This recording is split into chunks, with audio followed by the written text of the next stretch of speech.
The phone call that shattered my marriage came a few minutes before midnight. I was lying in bed, half asleep, when my cell phone started vibrating on the nightstand. I almost ignored it because I had an early morning meeting, but when I saw my younger brother Ethan calling, I knew something had to be wrong. Ethan managed a luxury oceanfront resort in Maui, Hawaii, and he rarely called me that late unless it was important. I answered with a tired voice and asked what was going on. Instead of making small talk, he got straight to the point. He asked me a simple question that instantly changed my life. "Where is your wife right now?" I laughed and told him she was in New York attending a week-long business conference. She had left 3 days earlier, kissed me goodbye at the airport, and sent me messages every day about meetings and networking events. There was a long silence on the other end of the line before Ethan spoke again. His voice sounded serious. He told me my wife was not in New York. According to him, she had checked into his resort earlier that evening with another man. For a moment I thought he was joking. Then he told me she had used my debit card to pay for an expensive suite overlooking the ocean. Every ounce of sleep disappeared from my body. I sat upright and asked him to repeat everything. He explained that my wife, Vanessa, had arrived under her real name. She was accompanied by a man named Ryan Carter.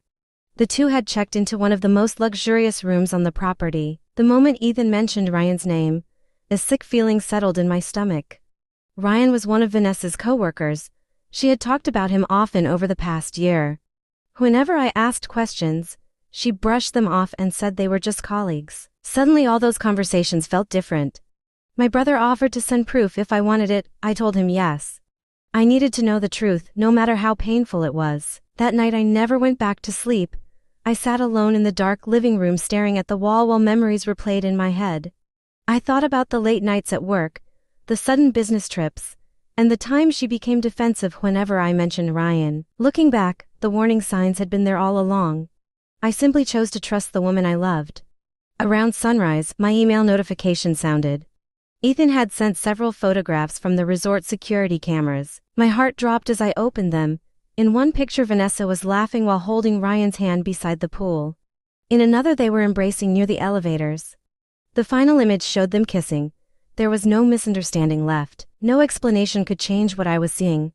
The woman I had devoted years of my life to had lied to my face and flown across the ocean with another man while spending my money to do it. The pain was overwhelming, but after the initial shock faded, something else took its place. Determination. I realized that if I confronted her immediately, she would deny everything, cry, and try to manipulate the situation. I needed patience, I needed evidence, most importantly, I needed control. Ethan and I spent the next hour discussing every detail. He told me she had already spent thousands of dollars using my card: room service, spa treatments, expensive dinners, shopping trips, and luxury cocktails. I told him not to stop her. In fact, I wanted her to keep spending. Every transaction created another record. Every receipt became another piece of proof. Ethan laughed and said he understood exactly what I was planning. Before ending the call, I asked him for one favor. I wanted him to upgrade them to the most expensive suite in the resort free of charge. He thought I had lost my mind until I explained myself.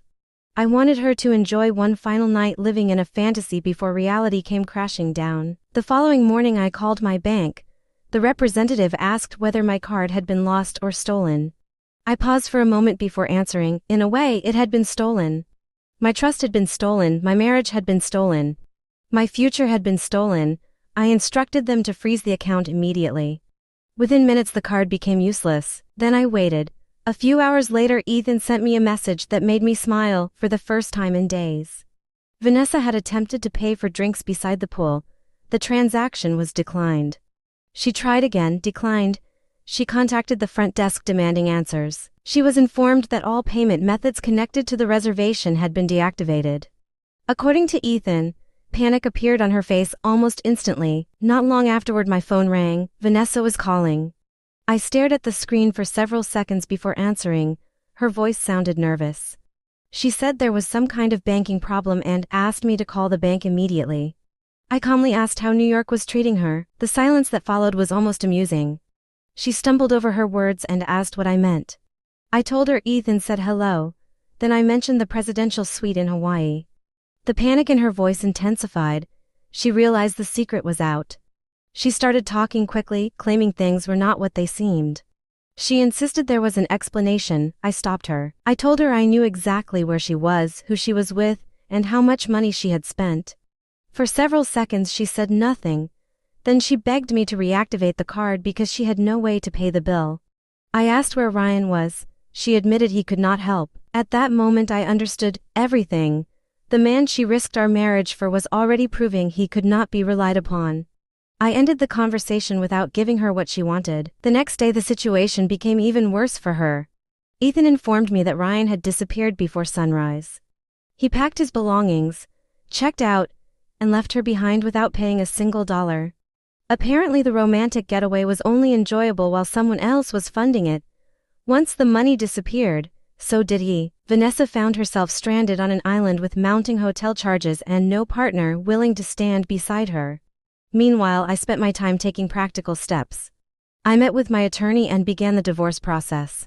I separated our finances, changed passwords, removed her access to shared accounts, and secured everything that belonged to me. For years I had built a stable life.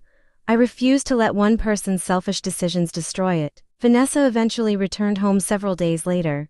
By then everything had changed, the locks had been replaced. Her belongings had been carefully packed and placed inside a storage unit.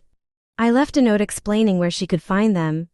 There was no dramatic confrontation, no screaming match, no emotional reunion, just consequences. She spent weeks trying to contact me. She left voicemail after voicemail. Some were angry, others were desperate. She claimed she had made a mistake and wanted another chance. She said she still loved me, but every time I listened, I remembered those photographs from Hawaii. I remembered the lies. Most importantly, I remembered how easily she had thrown away our marriage for a temporary thrill. Several weeks later, she asked to meet in person one final time. After considering it carefully, I agreed. We met at a quiet coffee shop on a rainy afternoon. When she walked through the door, I barely recognized her. The confident woman who had once obsessed over appearances was gone. She looked exhausted and defeated. We sat across from each other in silence for a moment before she apologized. Tears filled her eyes as she admitted she had destroyed everything. She said she regretted her choices and wished she could undo them. I listened without interrupting. When she finished speaking, I calmly explained that trust is impossible to rebuild once it has been completely shattered. I told her I had loved her deeply and would have done anything for her.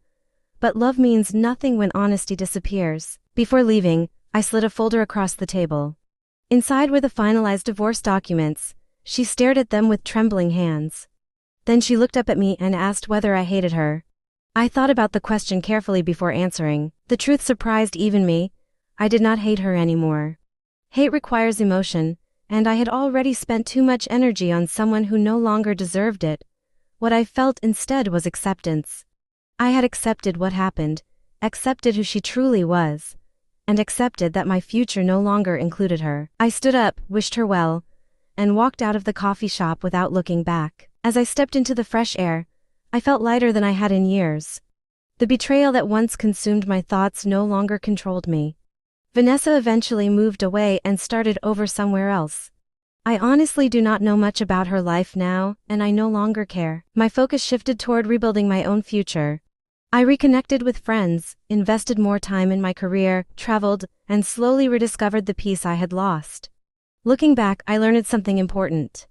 The greatest revenge is not humiliation, anger, or public embarrassment. The greatest revenge is moving forward successfully, while the person who betrayed you is forced to live with the consequences of their own decisions.